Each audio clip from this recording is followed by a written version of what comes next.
The elevator door slammed shut just as Agent Reyes dove inside, clutching the briefcase like a lifeline.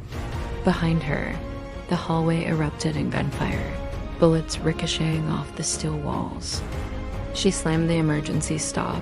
Silence. Her earpiece crackled. Reyes, they're in the stairwell. You've got 60 seconds. She popped open the briefcase.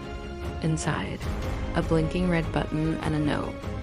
Press only if you were ready to disappear. Footsteps thundered above. Her pulse matched the tempo. She had no backup, no exit, and a device that could change everything or end it all. 30 seconds. She glanced at the button. Was it an escape pod? A bomb? A bluff? 20 seconds. The elevator shook.